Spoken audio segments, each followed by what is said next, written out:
快點看，這是發生在2006年兵馬俑復活事件中的真實畫面。眼前一幕驚呆了所有在場的遊客，起初還以為是兵馬俑詐屍，後面經過打聽，發現是古老的坑道中，一名兵馬俑的眼珠子還能四處打轉，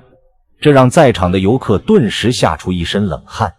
要知道，這可是地下上千年的秦皇大兵。而後就是出現在畫面中，警察抬起全身是泥的兵馬俑復活者。那這是怎麼一回事呢？保持你的好奇心，點個關注，點個讚。我們接着往下看。大家都知道，兵馬俑是秦始皇嬴政修建的龐大驪山秦陵的一部分，在地底下面埋藏了2000年之後，在一次西安農民的挖掘水渠的過程裡面意外的被发现。在被发现以後，因為其龐大的規模，剛剛被发現之後，相當吸引人的色彩以及各種身體心態的兵馬俑瞬間轟動了全世界，並且兵馬俑還是世界奇蹟之一。從相關的觀賞程度以及歷史方面帶來的文化價值來看，兵馬俑每年都可以吸引大量的遊客前往驪山腳下來一睹兵馬俑的風采。當然，在兵馬俑的展示過程中，也發生過一些並不太和諧的事情。就比如，在外國展覽時期，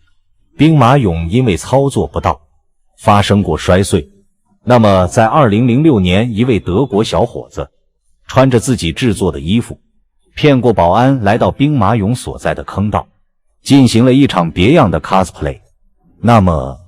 這是什麼情況？原來，在2006年，當時的德國小伙子，中文名字叫馬林，是來自德國的中國留學生。因為在一次偶然的參觀中，馬林被驪山腳下的兵馬俑所組成的龐大軍陣給深深地震撼住了。於是在參觀結束之後，兵馬俑的氣勢宏偉一直留在這位名叫馬林的德國人的腦海裡面。聯想到自己學的專業裡面有一部分的行為藝術課程，於是馬林開始自己模仿制作相關兵馬俑的歷程。在多方查閱資料之後，兵馬俑身上的細節，包括盔甲、顏色等都被馬林完美的複製下來。而最讓後來的旁觀者感到嘖嘖稱奇的是，對於兵馬俑頭上的髮髻，馬林也能模仿得惟妙惟肖。馬林先用泥巴打造的帽子作為基礎的框架，然後用泥土捏制相關的形狀，最後把兩者結合起來。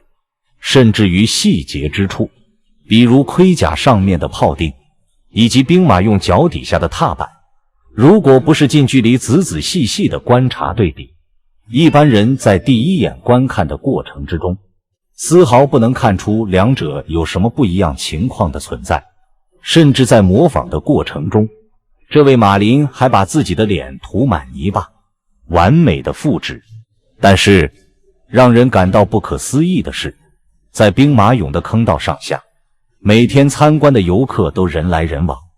哪怕在參觀停止的時候，兵馬俑內外也有大量的安保人員進行安保工作。那麼馬林是怎麼在众目睽睽之下進入兵馬俑坑道的呢？根據事後馬林的交代，自己在把相關的服裝制作完成後，就用包裝袋包裝好，然後帶到兵馬俑博物館附近。穿上兵馬俑服裝的馬林並不是第一時間跳入兵馬俑坑道，而是在多次觀察之後，馬林發現在兵馬俑坑道裡面有一個空位。在一瞬間，馬林覺得自己是不是和這個空位有特別的緣分。這個時候，有部分遊客和保安觀察到馬林這一號人，但是他們也只是把馬林作為行為藝術愛好者，並沒有過多干預。在參觀的人群逐漸散去之後，馬林眼看保安也放下了警惕，於是就下到了兵馬俑坑道，來到了事先看好的那個空位置上面。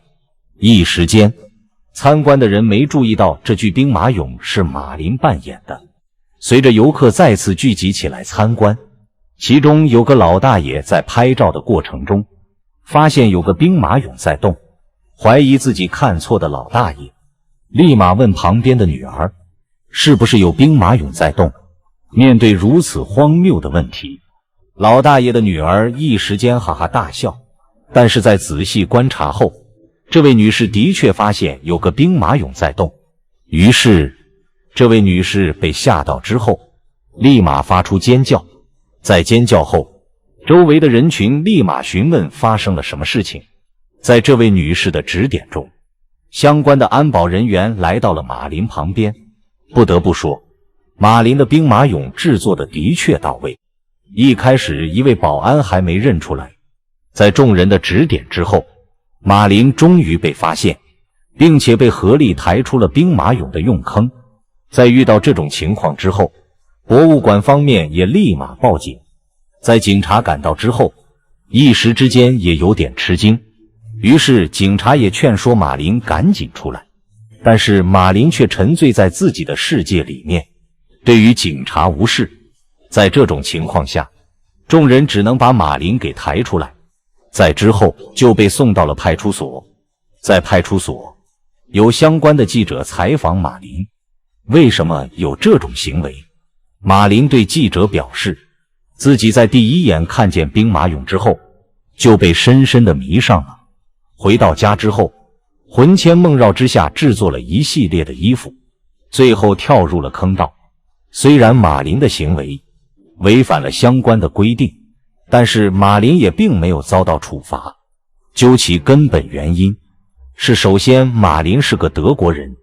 並且其實從內心實打實喜歡兵馬俑才做出的舉動，也並沒有對兵馬俑造成什麼特別的損壞。最後，派出所對馬林做出了一系列的批評教育，然後就把馬林給放了出去。當然，從馬林的相關扮演兵馬俑的行為來看，我們也可以看到一些別的東西。首先，兵馬俑的恢宏氣勢代表了中國傳統優秀的古代文化，也正是这種優秀的文化，才吸引了包括馬林在內的全世界廣大的受眾群體。當然，作為普通人而言，也希望能在日常的各種行為方面，把中國傳統優秀文化所表現和散發出來的文化自信，完美的傳承、延續、推廣下去。